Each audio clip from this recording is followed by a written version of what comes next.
রক্ত অধ্যায় পৃষ্ঠা নাম্বার হচ্ছে 188, পৃষ্ঠা নাম্বার 188। আচ্ছা, একদম প্রথম পৃষ্ঠার প্রথম প্যারাতে দেখেন রক্ত সংবহন তন্ত্রের সংজ্ঞা দেওয়া আছে, সংজ্ঞাটা একটু দেখবেন এবং ওখানে একটা বিজ্ঞানীর নাম দেওয়া আছে উইলিয়াম হার্ভে, এই নামটা একটু পড়বেন এমসিকিউ এর জন্য, ঠিক আছে? আচ্ছা, এরপরে নিচের প্যারাতে দেখেন রক্তের সংজ্ঞা দেওয়া আছে, সংজ্ঞাটা পড়বেন। রক্তের সংজ্ঞা দেওয়া আছে, সংজ্ঞাটা পড়বেন এবং ওখানে একটা জিনিস লিখে রাখতে পারেন যে রক্তকে বলা হয় তরল যোজক কলা, রক্তকে বলা হয় তরল যোজক কলা। আচ্ছা, ওকে ওকে, এরপরে আছেন রক্তের ওখানে ওই প্যারাতেই মেডিকেল আসে বেশ কয়েকটা কোশ্চেন আছে, হ্যাঁ। এর মধ্যে একটা হচ্ছে রক্তের পিএইচ, রক্তের পিএইচ দেওয়া আছে দেখেন 7.35 থেকে 7.45, এভারেজ কত 7.4। আচ্ছা, এরপরে রক্তের পরিমাণ, দেহের ওজনের কত পার্সেন্ট? 8%। লেটেস্ট বই এডিশনে সেটা 7 থেকে 8% দেওয়া আছে, ঠিক আছে? এটা 7 থেকে 8% লিখে রাখতে পারেন। আর রক্তের পরিমাণ আপনাদের বই দেওয়া আছে 5 লিটার বা 6 লিটার, 5 থেকে 6 লিটার, সেটা লেটেস্ট বই এডিশনে 4 থেকে 6 লিটার দেওয়া আছে, ঠিক আছে? তো এটা টুক করে লিখে নিতে পারেন। তবে অপশন আপনাদেরটা থাকলে আপনাদেরটা লাগাইতে পারেন, ঠিক আছে? যদি আপনাদেরটা না থাকে তখন সেটা। ওকে, পিএইচ গেল, পরিমাণ গেল, তাপমাত্রা 36 থেকে 38 ডিগ্রি সেলসিয়াস, তাপমাত্রা কত? 36 থেকে 38 ডিগ্রি সেলসিয়াস। এরপরে আপেক্ষিক গুরুত্ব বা আপেক্ষিক ঘনত্ব কত? 1.065, মোটামুটি এতটুকুই এখান থেকে। পরের পৃষ্ঠায় রক্তের কিছু কার্যাবলী দেওয়া আছে, এই কার্যাবলীগুলো একটু রিডিং দিবেন, খুব একটা রিটার্ন আসার মতো বা এমসিকিউ আসার মতো নাই। রক্তের উপাদান, এটা ভেরি ভেরি ইম্পর্টেন্ট পার্ট। রক্তের উপাদান কয় ধরনের? 2 ধরনের, একটা রক্ত রস আর একটা রক্ত কণিকা। পরের পৃষ্ঠায় আছেন রক্ত রসের ব্যাখ্যাতে যাই আমরা। রক্ত রসের যেই টপিকটা দেওয়া আছে সেটার পরের পৃষ্ঠাতে একটা চার্ট দেওয়া আছে, দেখেন, ফ্লো চার্ট। আচ্ছা, রক্তের ফ্লো চার্টটা পড়তে বললাম, এটা 7 স্টার ফর এমসিকিউ, হ্যাঁ। রক্তকে ভাঙলে কয়টা উপাদান পাবো? 2টা, একটা রক্ত রস আর একটা রক্ত কণিকা। রক্ত রসের পার্সেন্টেজ কত? 55%, রক্ত কণিকা 45%। রক্ত রসকে ভাঙলে কয়টা উপাদান পাওয়া যায়? 2টা, একটা পানি আর একটা কঠিন পদার্থ। পানির পরিমাণ কত? 90 থেকে 92%, কঠিন পদার্থ 8 থেকে 10। কঠিন পদার্থের আবার কয়টা অংশ? 2টা, কি কি? জৈব উপাদানের মধ্যে আবার কয়টা আছে? 3টা, কয়টা? 3টা। প্লাজমা প্রোটিন, নাইট্রোজেন গঠিত বর্জ্য পদার্থ, অন্যান্য। প্লাজমা প্রোটিনটা এমসিকিউ এর জন্য ভেরি ভেরি ইম্পর্টেন্ট, এখান থেকে মেডিকেল আর ডেন্টাল দুইটাতে আসাই কোশ্চেন আছে, হ্যাঁ। তো এটা ভালো করে পড়তে হবে, এটা আমরা মনে রাখবো। প্রথম চারটা মনে রাখবো জিপিএ 5 দিয়ে। জিপিএ 5 দিয়ে কি কি হবে? Globulin, prothrombin, albumin, fibrinogen. Globulin, prothrombin, albumin, fibrinogen. আর একটা হচ্ছে কি? Clotting factor. ওকে, এরপরে নাইট্রোজেন গঠিত বর্জ্য পদার্থ, এগুলোর নাম শুনলে আপনারা বুঝতে পারবেন, urea, uric acid, ammonia, nitrogen, xanthine, হ্যান্থান, এগুলো, ঠিক আছে? আর অন্যান্য পদার্থের মধ্যে মনে রাখবেন এনজাইম, হরমোন, লিপিড, গ্লুকোজ আর একটা রঞ্জক পদার্থ। এনজাইম, হরমোন, লিপিড, গ্লুকোজ আর একটা কি? রঞ্জক পদার্থ। ক্লিয়ার? ওকে, তাহলে আমার রক্ত রসের মধ্যে জৈব উপাদান শেষ। অজৈবের মধ্যে মনে রাখবেন যত আমজাম কাঁঠাল আছে সব। আম দিয়ে কি কি মনে রাখবো? সোডিয়াম, ম্যাগনেসিয়াম, পটাশিয়াম, ক্যালসিয়াম, এগুলো, ঠিক আছে? এছাড়াও আরো অন্যান্য উপাদান আছে। মানে এক কথায় যদি আপনাদের রসায়নের পর্যায় সারণীর উপাদানগুলো দিয়ে দেয়, সেগুলো হচ্ছে কি উপাদান? অজৈব উপাদান বা অজৈব পদার্থ। আর ওগুলো বাদে যা আছে সেগুলো কি? জৈব পদার্থ। প্লাজমা প্রোটিন কয়টা? 5টা। কয়টা? প্রথম 4টা মনে রাখবো কি দিয়ে? জিপিএ 5। আর একটা কি? ক্লটিং ফ্যাক্টর, নাইট্রোজেন, ঠিক আছে? ওকে, এরপর আছে রক্তকণিকা, এটা থেকে আমাদের মেইন কনসার্ন, হ্যাঁ। রক্তকণিকাতে আমাদের অনেক পড়া আছে, সিকিউ কনসেপ্ট আছে। রক্তকণিকা কয় ধরনের? 3 ধরনের। কয় ধরনের? লোহিত রক্তকণিকা, শ্বেত রক্তকণিকা আর অনুচক্রিকা। লোহিত রক্তকণিকার ইংলিশ কি? আরবিসি বলে রিসার্চ হলো না। আরবিসি আর রেড ব্লাড সেল পার্থক্য কি? এরিথ্রোসাইট বা এরিথ্রোসাইট। সায়েন্সের স্ট্যান্ডার্ড বলবে এরিথ্রোসাইট, আর রিসার্চ হলো বলবে কি? আরবিসি। এরিথ্রোসাইট। এখন আমাকে বলেন, হ্যাঁ আমাকে বলো, রক্ত তৈরি হয় কোন জায়গায়? এই রক্তকণিকাগুলো তৈরি হয় কোথায়? একজন অ্যানসার দিল অস্থিমজ্জা, আরেকজন অ্যানসার দিল লাল অস্থিমজ্জা। কোনটা সঠিক? তাহলে যে অস্থিমজ্জা বলছে তার অ্যানসার সঠিক না। কারণ কি? কারণ অস্থিমজ্জা কয় ধরনের? 2 ধরনের। কি কি? লাল আর হলুদ। সাদা বলে অস্থিমজ্জা, সরি, লাল আর হলুদ। কথা আছে? ধরুন এটা একটা অস্থি, এই অস্থির মধ্যে এটা হচ্ছে গহ্বর। আমরা যারা নল্লে নিহারি খাইছি জানি না কি বের হয়, এটা ক্যালসিয়াম। ওটা হচ্ছে বোন ম্যারো। ওটা কি bone marrow? Yellow bone marrow, হলুদ, ঠিক আছে? তাহলে এগুলো হচ্ছে কোন অস্থিমজ্জা? হলুদ। কিন্তু এগুলা কি? লাল অস্থিমজ্জা। তাহলে রক্ত তৈরি হয় কোন অংশ থেকে? এই লাল অংশ থেকে, ঠিক আছে? এখন কথা হচ্ছে এই অস্থির সাথে বা অস্থিমজ্জার সাথে রক্ত তৈরি করার ক্ষেত্রে কিডনির কোনো ভূমিকা আছে কিনা? আছে। কিডনি না থাকলে কি রক্ত তৈরি হবে? ধরেন কিডনিতে একটা লোকের সমস্যা, তার কি রক্ত শূন্যতা হইতে পারে? কিডনিতে সমস্যা হলে মূত্র শূন্যতা হইতে পারে, রক্ত শূন্যতা হইতে পারে? আরে আমি বললাম যে একটা লোকের কিডনিতে সমস্যা, তার তো মূত্র শূন্যতা হইতে পারে, রক্ত শূন্যতা হইতে পারে কিনা? তার একটা চিন্তার বিষয়। আমার ভাষা মতো তো কিডনিতে সমস্যা হলে প্রস্রাব বের হবে না, তাহলে পানি তো আরো বেশি হওয়ার কথা, রক্ত আরো বাড়ার কথা, শূন্যতা তো হওয়ার কথা না। ধরো আমি এখানে একটা ব্যাপার রাখি, দেখো এই কথা নাই, রক্তে অক্সিজেনের চাপ কমে গেল, রক্ত অক্সিজেনের চাপ কি হয়ে গেল? কমে গেল। রক্ত অক্সিজেনের চাপ কমলো, এটা কি ইন্ডিকেট করে? অক্সিজেন থাকে রক্তে কার সাথে বলেন তো? হিমোগ্লোবিনের সাথে, তাই না? অক্সি হিমোগ্লোবিন হিসেবে থাকে বা হিমোগ্লোবিনের সাথে যুক্ত থাকতে পারে। এই হিমোগ্লোবিন কমে গেলে কি কমে যাবে? আর হিমোগ্লোবিন কমে যাওয়া মানে আলটিমেটলি কি কমতেছে? কমে যাচ্ছে। এখন এই অক্সিজেনটা চাপ যখন কমে গেল, সিগন্যাল চলে গেল কোথায়? ব্রেনে। এটা তো ব্রেন, মোটামুটি বোঝা আছে না? ব্রেন ভালোই আছে তার মানে, না? ধন্যবাদ। আরে কি যে বলে, তাহলে এই মস্তিষ্কে যখন সিগন্যালটা গেল অক্সিজেন চাপ কম, সে তখন এই বান্দাটা কি কিডনি একে সিগন্যাল দিল। কিডনি তখন কি করবে? তার একটা ক্ষমতা আছে একটা হরমোন প্রোডাকশন করা, তার নাম হচ্ছে ইরাইথ্রোপোয়েটিন বা এরিথ্রোপোয়েটিন। এই হরমোনটাকে সে ক্ষরণ করবে। এই হরমোন ক্ষরণ যখন হলো তখন এই হরমোনটা সরাসরি কোথায় যাবে বলেন তো? অস্থিমজ্জাতে। এই হরমোনটা অস্থিমজ্জাতে যখনই যাবে এখান থেকে কি প্রোডাকশন হবে? এরিথ্রো, ঠিক আছে, এরিথ্রোসাইট তৈরি হবে। এরিথ্রোসাইট যে তৈরি হইলে প্রসেসটার নাম কি? এরিথ্রোপোয়েসিস। তাহলে এরিথ্রোপোয়েসিস হচ্ছে প্রক্রিয়া, সাইট হচ্ছে রক্তকণিকা, আর এরিথ্রোপোয়েটিন হচ্ছে হরমোন। হরমোনটা কই থেকে আসে? কিডনি থেকে। অস্থিমজ্জা কি করতেছে? এরিথ্রোপোয়েসিস কি তৈরি করতেছে? এরিথ্রোসাইট। যখন এরিথ্রোসাইট তৈরি হয়ে গেল, এরিথ্রোসাইটের পরিমাণ বাড়লো, সাথে কার পরিমাণ বাড়লো? হিমোগ্লোবিনের পরিমাণ যখন বাড়লো তখন অক্সিজেনের চাপ কি হয়ে গেল?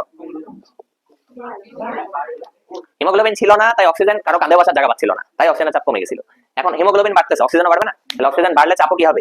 বাড়বে। তখন আর কিডনি এরিথ্রোপোয়েটিনের পরিমাণ এত বেশি পরিমাণে ক্ষরণ করবে না, পরিমাণ কমায় দিবে। ঠিক আছে? আবার যদি অক্সিজেনের চাপ কমে যায় আবার কিডনি কি করবে? এরিথ্রোপোয়েটিন ক্ষরণ করবে।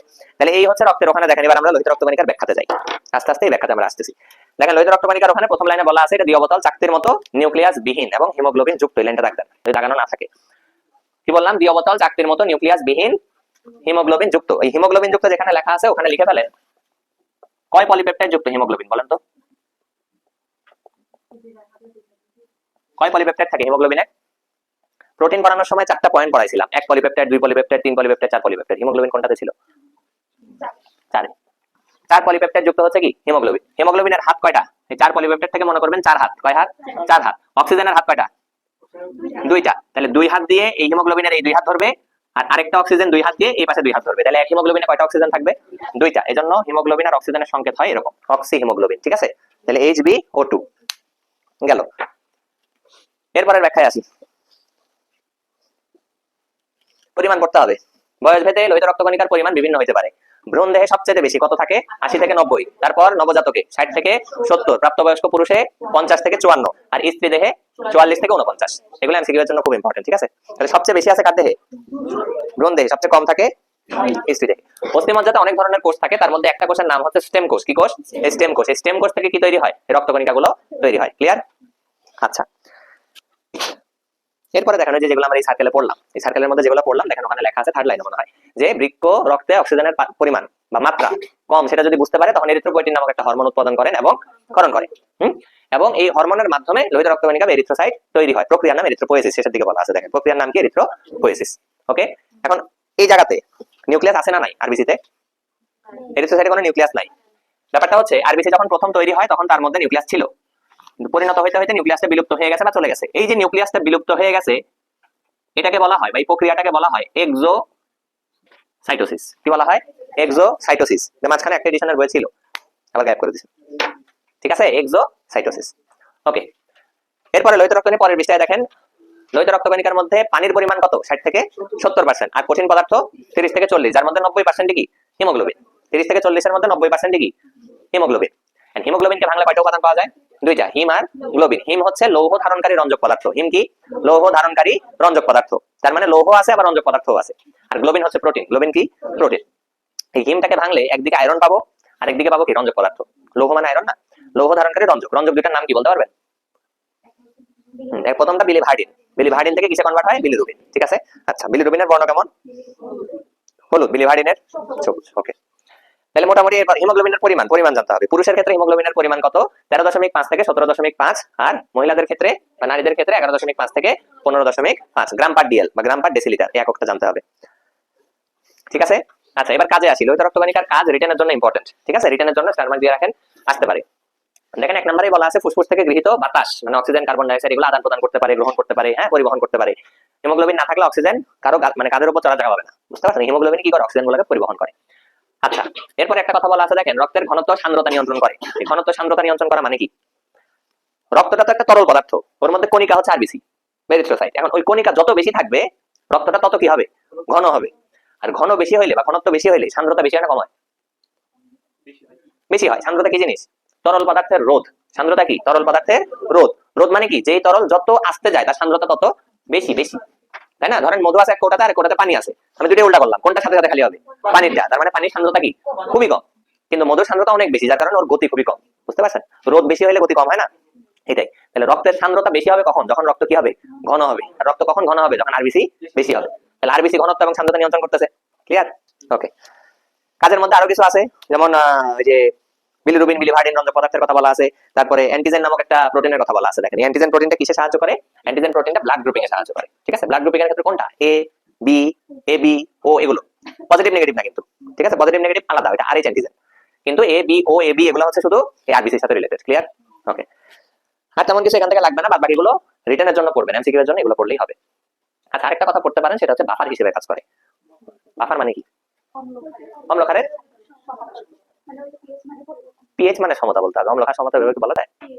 পিএইচ মানে না। আমরা ব্যাপারটা হচ্ছে এরকম যে কোন একটা দ্রবণের পিএইচ অপরিবর্তিত রাখে, যে দ্রবণ তার নাম হচ্ছে বাফার দ্রবণ। ঠিক আছে? যে পিএইচ মান ধরেন এটা 7.6, কথার কথা, ওর মধ্যে আমি কিছু পরিমাণে ক্ষার যোগ করছি, ইনস্ট্যান্টলি ওটার পিএইচ হয়ে গেছে 8.2, কিন্তু পর মুহূর্তে আবার দেখতেছি এটা আবার কত ব্যাক করছে, 7.6 এ ব্যাক করছে। তাহলে ওই দ্রবণটাকে আমি বলবো কি দ্রবণ? বাফার দ্রবণ, যে নিজের পিএইচ কে কি হইতে দিবে না, চেঞ্জ করতে দিবে না, কোনো না কোনো ভাবে সেটা কারেকশন করে আবার আগের অবস্থায় ফেরত যাবে। ওকে, এই গেল লোহিত রক্তকণিকা। শ্বেত রক্তকণিকায় আসেন এবার। শ্বেত রক্তকণিকা কয় ধরনের? 2 ধরনের। কি কি? তাই বলে গেছে, দানাদার আর অদানাদার, গ্রানুলোসাইট আর অ্যাগ্রানুলোসাইট। দানাদার গুলোর নামের শেষে কি থাকবে? ফিল থাকবে। আমরা জানি দানা জাতীয় জিনিস আমাদের হাতে দিলে আমরা ফিল করতে পারবো, ওই জন্য দানা জাতীয় নামের শেষে কি থাকবে? ফিল থাকবে। নিউট্রোফিল, ইওসিনোফিল আর বেসোফিল। যাদের নামের শেষে ফিল থাকবে না সেগুলো হচ্ছে অদানাদার, ওদের নামের শেষে সাইট থাকবে। ঠিক আছে? মনোসাইট আর লিম্ফোসাইট। আচ্ছা, শ্বেত রক্তকণিকার শুরুতে কিছু কথা আছে, সেটা হচ্ছে থার্ড লাইনে দেখেন ভ্রাম্যমান প্রতিরক্ষাকারী একক একটা কথা বলা আছে। ভ্রাম্যমান প্রতিরক্ষাকারী একক। শ্বেত রক্তকণিকা নিউক্লিয়াস বিহীন না যুক্ত? যুক্ত। আচ্ছা, এটা ভ্রাম্যমান প্রতিরক্ষাকারী একক। ঠিক আছে? এটা ফ্যাগোসাইটোসিস প্রক্রিয়া জীবাণুকে ধ্বংস করতে পারে। এটার পরিমাণ কত? প্রতি ঘন মিলিমিটার রক্তে এটা 4 থেকে 11,000 থাকতে পারে। গড়ে কত? 7,500। 7,500। আচ্ছা, লোহিত রক্তকণিকা শ্বেত রক্তকণিকার অনুপাত কত? 6:1। এমসিকিউ এর জন্য এটা খুব ইম্পর্টেন্ট, এর আগে বেশ কয়েকবার আসছে এমসিকিউতে। ঠিক আছে? তাহলে এটা কিন্তু আগে 7:1 ছিল, কারেকশন করে 6:1 করা হয়েছে। তাহলে শ্বেত রক্তকণিকা লোহিত রক্তকণিকার অনুপাত কত?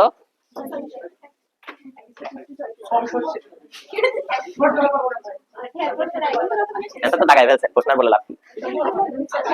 1:600 হবে। আমি কোশ্চেন আগে শ্বেত রক্তকণিকা চাইছি। বুঝতে পারছেন? আবেগে ভাষা যাবে, আবেগ খুব খারাপ। আবেগে ভাষা প্রশ্ন তখন প্রথম অপশনে দেখলেন 6:1, মগাত করে দাগাই দিয়ে পরে পরের অপশনে 1:600। আয় হায়, প্রথমে ওই ইয়াস, পরে ও শিট। ঠিক আছে? আচ্ছা, গেল। তাইলে শ্বেত রক্তকণিকা কম, লোহিত রক্তকণিকা বেশি, এটা মাথায় রাখতে হবে। ঠিক আছে? ওকে। শ্বেত রক্তকণিকার ক্ষেত্রে পরের পৃষ্ঠায় দেখেন কিছু কথা নাই। শ্বেত রক্তকণিকার পরের পৃষ্ঠায় কিছু দেওয়া আছে, দেখেন শব্দের অর্থ পড়তে হবে। যেমন ধরেন আমি আপনাকে বললাম, আচ্ছা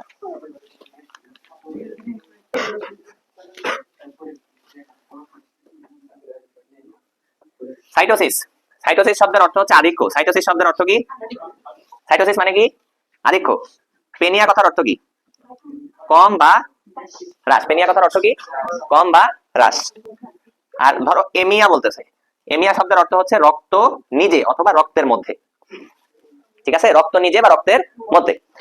এখন ধরো ওই লিউকোসাইটের ওখানে দেখা বলা আছে যে যদি শ্বেত রক্তকণিকার পরিমাণ স্বাভাবিকের চাইতে বেশি হয়ে যায় তাকে বলা হয় কি? লিউকোসাইটোসিস। লিউকোসাইটোসিস। তাহলে লিউকোসাইটোস, আমি সাইটোসিস মানে কি বলে দিলাম? আধিক্য। তাহলে লিউকোসাইটোসিস মানে কি? লোহিত রক্তকণিকার পরিমাণ কি হয়ে গেছে, সরি, শ্বেত রক্তকণিকার পরিমাণ কি হয়ে গেছে? বেশি হয়ে গেছে। লিউকোপেনিয়া, যদি স্বাভাবিকের চাইতে শ্বেত রক্তকণিকা কমে যায় তখন তার নাম কি? লিউকোপেনিয়া। পেনিয়া মানে কি? কম। ঠিক আছে? কমে গেছে, তাই লিউকোপেনিয়া। আর যদি এমন হয় যে পুরো রক্ত জুড়ে শুধু শ্বেত রক্তকণিকাই দেখতে পাওয়া যাচ্ছে ভরপুর, যা থাকার কথা তার চেয়ে অস্বাভাবিকভাবে বেশি হয়ে গেছে, তখন সেটাকে বলবো লিউকেমিয়া। ঠিক আছে? লিউকেমিয়া। ক্লিয়ার? যেমন আমি এখানে দুইটা শব্দ বলছি, একটা হচ্ছে রক্ত নিজে আর একটা হচ্ছে রক্তের মধ্যে। যেমন বললাম শ্বেত রক্তকণিকা রক্তের মধ্যে বেশি হয়ে গেছে, তাহলে ওটা রক্তের মধ্যে, ওই জন্য লিউকেমিয়া। আবার ধরেন ইউরিনের মধ্যে রক্ত পাওয়া যাচ্ছে, তাহলে এখানে কি রক্তের মধ্যে বোঝাচ্ছে? না, রক্ত আছে কোথায়? ইউরিনে। ইউরিনের মধ্যে রক্ত, তখনও তাকে আমরা মিয়া দিয়ে সম্বোধিত করতে পারবো। এটা হচ্ছে ইউরিন প্লাস মিয়া মানে ইউরেমিয়া। ক্লিয়ার? ওকে। শ্বেত রক্তকণিকার এখানে এতটুকুই। পরের পৃষ্ঠায় আসেন, আমরা ব্যাখ্যাতে যাই। দানাদার, দানাদার না অদানাদার। অদানাদার শ্বেত রক্তকণিকা মনোসাইট 1 নাম্বার। মনোসাইটের ক্ষেত্রে খন্ড কয়টা? খন্ড বলতেছি কেন? আয়ুষ্কাল কত দেখেন তো? 2 থেকে 5 দিন। পার্সেন্টেজ কত পার্সেন্ট থাকে রক্তে? 2 থেকে 5%। আচ্ছা, মনোসাইট কি করতে পারে বলেন তো? ফ্যাগোসাইটোসিস করতে পারে। কি করতে পারে? ফ্যাগোসাইটোসিস করতে পারে। আচ্ছা, এই মনোসাইটে যদি টিস্যুতে চলে যায় তখন তার নাম হবে কি? এই মনোসাইটে যদি টিস্যুতে ঢোকে তখন তার নাম কি? আপনাদের গবেট বলা অপমান। ম্যাক্রোফেজ। মনোসাইট এটা যদি রক্তে থাকে তখন রক্তে মনোসাইট হিসেবে সে রোগ জীবাণু ধ্বংস করতেছে, ফ্যাগোসাইটোসিস করতেছে। কিন্তু যখনই সে কোথায় চলে যাবে, টিস্যুতে চলে যাবে, তখন তার নাম হয়ে যাবে কি? ম্যাক্রোফেজ। ঠিক আছে। আর এক এক টিস্যুর ম্যাক্রোফেজের নাম কি এক এক রকম। যকৃতের ম্যাক্রোফেজের নাম কি? কাপ্পার কোষ। কাপ্পার কোষ নাম শুনেছেন? সেরা তো, কেমনে পারলেন? তাহলে মনোসাইট ম্যাক্রোফেজ একই জিনিস, কিন্তু মনোসাইট থাকতেছে রক্তে, ম্যাক্রোফেজ চলে যাচ্ছে কোথায়? টিস্যুতে। ক্লিয়ার? দুইজনই ফ্যাগোসাইটোসিস করে। দুইজনই কি করে? ফ্যাগোসাইটোসিস করে। ওকে, এবার আসেন লিম্ফোসাইট। লিম্ফোসাইট কয় ধরনের? লিম্ফোসাইট কয় ধরনের? 3 ধরনের। টি লিম্ফোসাইট আর বি লিম্ফোসাইট। আরেকজন আছে, সেটা কি? NK cell. ঠিক আছে। তাহলে টি লিম্ফোসাইট, বি লিম্ফোসাইট, আরেকজন কি? এনকে সেল বা এনকে কোষ। এনকের ফুল ফর্ম কি? ন্যাচারাল কিলার কোষ। বাংলা হচ্ছে প্রাকৃতিক মারণ কোষ। প্রাকৃতিক মারণ কোষ। ঠিক আছে। টি লিম্ফোসাইটকে কেন টি লিম্ফোসাইট বলা হচ্ছে? টি কেন তার নাম? কারণ সে থাইমোসাইটে তৈরি হচ্ছে, পূর্ণতা লাভ করতেছে। আর বি লিম্ফোসাইটকে কেন বি লিম্ফোসাইট বলতেছে? বি মানে শব্দের অর্থ কি? Bone marrow, অস্থিমজ্জা। ঠিক আছে। অস্থিমজ্জা থেকে এটা পূর্ণতা লাভ করতেছে বা তৈরি হচ্ছে, এজন্য এটার নাম বি লিম্ফোসাইট। আর ন্যাচারাল কিলার কোষের কাজ কি? সে নামেই হচ্ছে মারণ কোষ, তার মানে সে মেরে ফেলবে, জীবাণু ধরবে আর মারবে। ঠিক আছে। টি লিম্ফোসাইট থেকে একটা এক্সট্রা ইনফরমেশন লিখে রাখতে পারেন যে টি লিম্ফোসাইট আবার 3 ধরনের। টি লিম্ফোসাইট কয় ধরনের? 3 ধরনের। একটা হচ্ছে H1 টি সেল, একটা H2 টি সেল, আর একটা cytotoxic T cell. H1 T cell, H2 T cell, আর একটা কি বললাম? Cytotoxic T cell. এরা দুইজন আলাদা, সে নিজে আলাদা। এখানে H1 মানে হেল্পার বোঝাচ্ছে, হেল্পার। হেল্পার, H মানে কি? হেল্পার। এটা 10ম অধ্যায়ে আপনাদেরকে পড়ানো হয়েছে। H মানে কি? হেল্পার। এর কাজই হচ্ছে হেল্প করা। কি করা? হেল্প করা। কাকে হেল্প করবে? সাইটোটক্সিক টি সেলকে। ওর নামই সাইটোটক্সিক। তার মানে কি? বহিরাগত যে কোনো কোষের জন্য সে নিজে টক্সিক। সাইটের জন্য সে কি? সাইট মানে কোষ। বহিরাগত যে কোনো কোষের জন্য সে নিজে কি? টক্সিক। এজন্য তার নাম হচ্ছে সাইটোটক্সিক। বুঝতে পারছেন? সে যে কোনো কোষকে ধরে মেরে ফেলতে পারবে, কিন্তু তার একটু কি লাগবে? হেল্প লাগবে। কার হেল্প লাগবে? হেল্পারের। ঠিক আছে। হেল্পারের হেল্প লাগবে। এতটুকু ক্লিয়ার? ওকে। তাহলে লিম্ফোসাইট থেকে এতটুকু জানলে আপনাদের হচ্ছে। এরপর আসেন আমরা নিউট্রোফিল, দানাদারে চলে আসলাম। দানাদারের ক্ষেত্রে দেখেন উপরে ব্যাখ্যায় লিশম্যান রঞ্জক বলে একটা কথা বলা আছে। এই লিশম্যান রঞ্জকটা দাগ দেন। এটা দানাদারের ক্ষেত্রেই শুধু পাওয়া যায়, অন্য কোথাও এটা আমরা পাবো না। আচ্ছা, যেহেতু লিশম্যান রঞ্জকের কথা বললাম, এই রঞ্জকে যখন এরা মানে দ্রবীভূত থাকে তখন এরা নিজেরা নিজেদের একটা বর্ণ লাভ করে। নিজেরা নিজেদের একটা কি লাভ করে? বর্ণ। নিউট্রোফিল, ওর নামেই কিন্তু একটা নিউট্রাল ব্যাপার আছে। নিউট্রাল মানে কি? নিরপেক্ষ। তার মানে সে বর্ণ নিরপেক্ষ। সে কি? বর্ণ নিরপেক্ষ। এটার আয়ুষ্কাল কত? 2 থেকে 5 দিন। পরিমাণ কত রক্তে? 60%। ঠিক আছে। এইগুলো কিন্তু এমসিকিউতে আসে। এরপরে কি করতে পারে? ফ্যাগোসাইটোসিস করতে পারে। এবং এর একটা বিশেষ বৈশিষ্ট্য আছে, সেটা হচ্ছে সে তার নিজের সাইজের চাইতে ছোট একটা রাস্তা দিয়ে স্কুইজ করে বাইরে চলে যেতে পারে। যেখানে যাওয়া দরকার সেখানে যাওয়ার ধরেন বড় রাস্তা নাই, ছোট্ট আছে, ওদিক দিয়ে সে স্কুইজ করে চলে যাবে। এই ক্ষমতাকে বলা হয় ডায়াবেটিস। কি বলা হয়? ডায়াবেটিস। শেষে লেখা আছে দেখেন, ডায়াবেটিস। ঠিক আছে। নিউট্রোফিল থেকে এতটুকু জানলেই হবে। ইওসিনোফিল। ইওসিনোফিল লিশম্যান রঞ্জকে কি বর্ণ দিবে? লাল বর্ণ। লিটমাস পেপারকে যদি অ্যাসিডে দ্রবীভূত করি কি বর্ণ দিবে? লাল। তাহলে ইওসিনোফিলও লাল, লিটমাসও দিচ্ছে লাল। তাহলে অ্যাসিডের সাথে সম্পর্কিত, সুতরাং এটা অম্লধর্মী। কি ধর্মী? অম্লধর্মী। ওকে। ইওসিনোফিলের কতদিন আয়ুষ্কাল? আয়ুষ্কালটা পড়তে হবে, কেমন? আচ্ছা, এরপরে কাজ করতে হবে। ইওসিনোফিলের কাজ হচ্ছে একটা মনে রাখলেই হবে, সেটা হচ্ছে অ্যালার্জি। অ্যালার্জিটা আমরা মনে রাখতে পারি কিভাবে? ইউ একটা চুলকানি। ঠিক আছে। ইওসিনোফিলে ইউ, অ্যালার্জি চুলকানি। তাহলে ইউ একটা চুলকানি, এই দিয়ে মনে রাখবেন। ইওসিনোফিল চুলকানির প্রতি সাড়া দেয়, আমাদের প্রতিরক্ষা দেয়। ক্লিয়ার? আর অনেক কিছু আছে, ওগুলা খুব একটা আসে না, অ্যালার্জিটাই মেইনলি আসে। এখানে একটা অ্যান্টিবডির নাম লিখে রাখতে পারেন।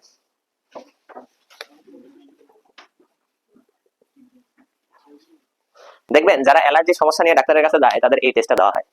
হ্যাঁ, কারণ অ্যালার্জিক রিঅ্যাকশন বডিতে হলে এই অ্যান্টিবডি অনেক পরিমাণে বেড়ে যায় বডিতে। এরপরে বেসোফিল। বেস কথার অর্থ কি? বেস মানে ক্ষার। বেস মানে কি? ক্ষার। তাহলে ক্ষার, লিটমাস পেপার যদি ক্ষারীয় দ্রবণে গিয়া করি কি হবে? নীল। তাহলে এটা নীল বর্ণ দিচ্ছে। ঠিক আছে। কি বর্ণ দিচ্ছে? নীল বর্ণ দিচ্ছে। এটার আয়ুষ্কাল কতদিন?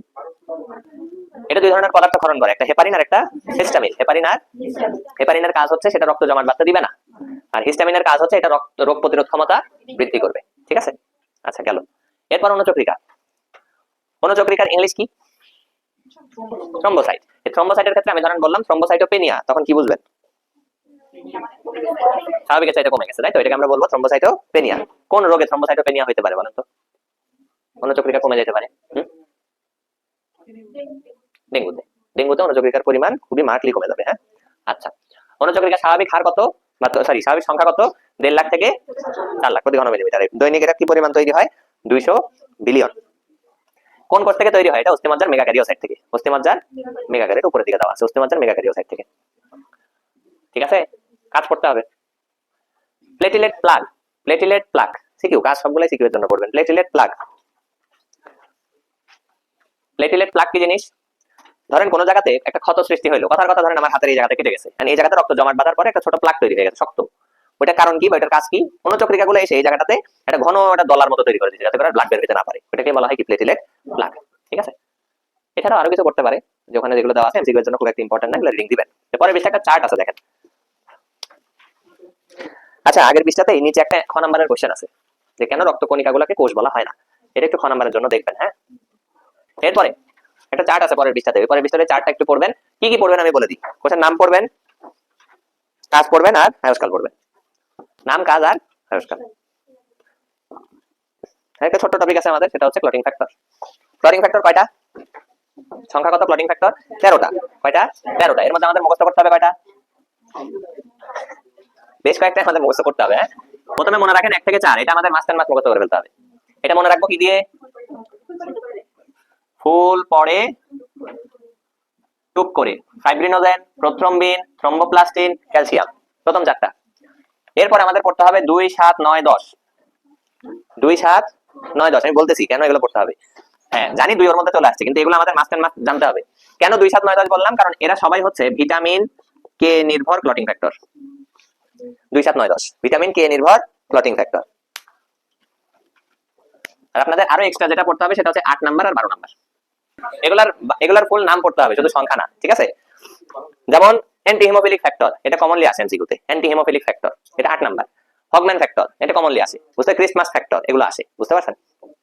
ওকে, যাই হোক, এবার আসেন আমাদের পরের পৃষ্ঠায় খুব সুন্দর একটা বর্ণনা দেওয়া আছে, যে বর্ণনাটা আপনারা পড়তে গেলে মাথা খারাপ হতে পারে। তবে নিচে দেখেন 4 লাইনের একটা এরো চিহ্ন দিয়ে দেখাই দেওয়া আছে। ওই জিনিস যদি বুঝতে পারেন উপরের ব্যাখ্যা বুঝতে পারবেন অল্প স্বল্প। ঠিক আছে, আমি ওইটা একটু বুঝাই দেওয়ার চেষ্টা করি।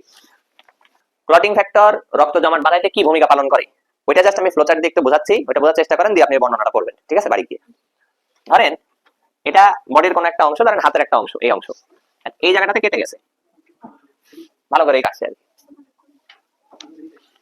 যে টিস্যুগুলা আঘাতপ্রাপ্ত হয়েছে সেই টিস্যুগুলা থেকে এক ধরনের রাসায়নিক পদার্থ বের হয়ে আসে, তার নাম কি? থ্রম্বোপ্লাস্টিন। নাম কি? এই থ্রম্বোপ্লাস্টিনটা দৌড় দেয় একজনের কাছে, সেটাকে বলেন তো, এটা সক্রিয় না নিষ্ক্রিয়? নিষ্ক্রিয়। কি দেখে বুঝলেন? প্রো আছে, আগে প্রো থাকলে আমরা কি বুঝবো এটা নিষ্ক্রিয়। তাহলে প্রোথ্রম্বিনকে এসে কনভার্ট করবে কিসে? তাহলে থ্রম্বিনে কনভার্ট করলো কে? এই থ্রম্বোপ্লাস্টিন, এই কাজটা করলো। এরপর এই থ্রম্বিন এখন দৌড় মারবে কার কাছে? ফাইব্রিনোজেনের কাছে। সক্রিয় না নিষ্ক্রিয়? এটা নিষ্ক্রিয়। সেই ফাইব্রিনোজেনকে কি বানাবে? ফাইব্রিন। এটা ফাইব্রিন কি? মনোমার। কারণ এই ফাইব্রিনটা হচ্ছে একটা সুতার মতো। কিসের মতো? সুতার মতো। ঠিক আছে, তাহলে ফাইব্রিন মনোমারটাই যখন একসাথে অনেকগুলো তৈরি হবে, তখন এই মনোমারটা কি হয়ে যাবে? পলিমার হয়ে যাবে। Fibrin polymer. আর এই পলিমার মানে একসাথে যদি অনেকগুলো সুতা তৈরি হয়, তখন এটা দেখতে জালের মতো মনে হবে না, তখন সেটাকে বলা হয় ফাইব্রিন জালক। ফাইব্রিন জালক। ওই জালটাই এখানে এইভাবে বসে যাবে। তাহলে জালগুলো যখন এভাবে বসে গেল, তখন এর মধ্যে থেকে রক্তকণিকা বেরোতে পারতেছে? বেরোতে পারতেছে। কিন্তু রক্তকণিকা আটকে গেল মানলাম, কিন্তু এই জায়গাতে কি হবে? কিছু তরল পদার্থ আমরা হাত দিলে হাতের মধ্যে পাবো, তাই না? ওই তরল পদার্থের নাম কি?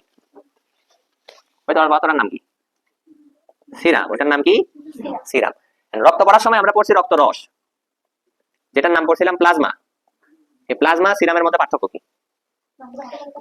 হ্যাঁ, এখানে ব্যাপার হচ্ছে এই জায়গার যে রক্তগুলো আছে, সেই রক্তের রক্ততঞ্চন ফ্যাক্টর ব্যবহার হয়ে গেছে, অনুচক্রিকা ব্যবহার হয়ে গেছে, রক্ত কণিকাগুলো এখানে আটকে গেছে। আটকানোর পরে কণিকা ব্যতীত রস বের হয়ে আসতেছে, কিন্তু রক্ত রসের মধ্যে তো বা প্লাজমার মধ্যে রক্ত কণিকা থাকে।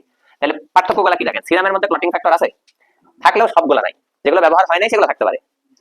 এর মধ্যে সবগুলো ক্লটিং ফ্যাক্টর আছে। যেহেতু ক্লটিং ফ্যাক্টর নাই, এ জমাট বাঁধতে পারবে না, কিন্তু এ পারবে। এর মধ্যে সবগুলো রক্তকণিকা আছে নাই, এর মধ্যে আছে। এটার কালার একরকম, এটা এরকম ভাবে পার্থক্য দেওয়া আছে, দেখেন পরের পৃষ্ঠাতে। এই পার্থক্যটা আপনাদের কাজ হচ্ছে করে ফেলা। রক্ততঞ্চনের প্রক্রিয়া কিন্তু সিকিউ কনসেপ্ট। ঠিক আছে, খুব কমন না, তবে আসে। এতটুকু পর্যন্তই আপনাদের পড়া, একদম প্রথম থেকে শুরু করে সিরাম আর প্লাজমার পার্থক্য পর্যন্ত।